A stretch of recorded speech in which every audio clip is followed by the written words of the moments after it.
কি ঔষধ? Syrup. Syrup. কি হয় এটা খাইলে? আপনার এটা কি ফার্মেসি? না। তো এই ঔষধ বিক্রি করছেন কেন? আপনার এটা ফার্মেসি না।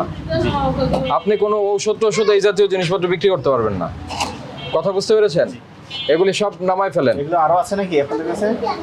এগুলো এই যে দেখেন, এই যে ক্যাপসুল, এটা মুসলিম মেডি হেলথ ইউনানির ঔষধও আপনি বিক্রি করতে পারবেন না। বুঝতে পেরেছেন? এটার জন্য ফার্মেসি লাগবে। আর এটা হলো রং দেওয়া করম চা, এটা চেরি না।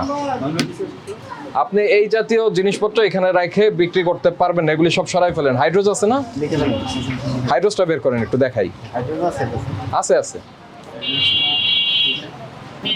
এই সাদা যে কটা পাউডার আছে এখানে নিয়ে আসেন আমার কাছে। এটা আনেন। চিনি মনে হচ্ছে এটা হতে পারে নাকি গ্লুকোজ? এটা কি? ঘন চিনি। ঘন চিনি। এখন আপনার এটা কার দোকান? আপনার মামার দোকান আপনি চালান? আপনি যে ধরনের কর্মকাণ্ড করেছেন এটার জন্য অনেক ফাইন হয়। প্রথম কথা হচ্ছে ঘন চিনি কিন্তু নিষিদ্ধ জিনিস। ঘন চিনি তো না জেনে ব্যবসা করছেন কেন?